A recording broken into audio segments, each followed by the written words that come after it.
Mga paps, kahapon nakita ko to. Kala ko ano lang, yung box na sa likod ng motor. Hayop na yan. May ano, pusa. Lagayan pala to ng mga pit. Sino kaya nagtapon nito? Pambihira naman eh. Di man lang nilibing yung ano.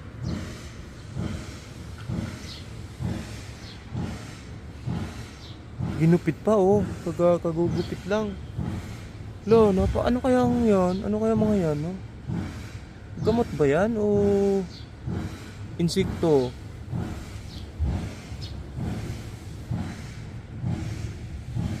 Kawawa naman. Pambihira. Pero di siya nangangamoy mga paps. Ano? Siguro dahil nakabilad siya sa araw. Pero kahapon kasi sarado to eh.